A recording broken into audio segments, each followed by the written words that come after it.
मध्यपूर्वेतील युद्धजन्य परिस्थितीमुळे गॅस टंचाई निर्माण होऊन ठाण्यातील 50 ते 60% हॉटेल्स बंद ठेवण्याची वेळ आली आहे। याविरोधात हॉटेल व्यावसायिकांनी मानपाडा परिसरात चूल पेटवून अनोखं आंदोलन केलं।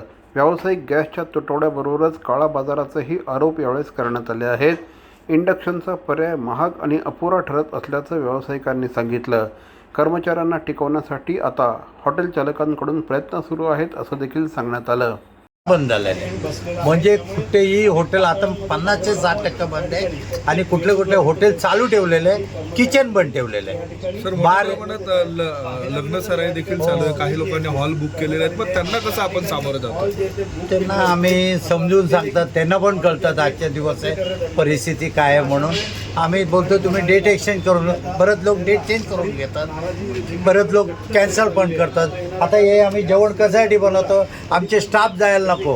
कोरोनाच्या काळात असं झालेलं आहे, सगळे गावी निघून गेल्यानंतर मग हे कोरोना संपल्यानंतर 2 महिना कमीत कमी 2 महिने लागले आम्हाला हॉटेल सुरळीत चालू करायला।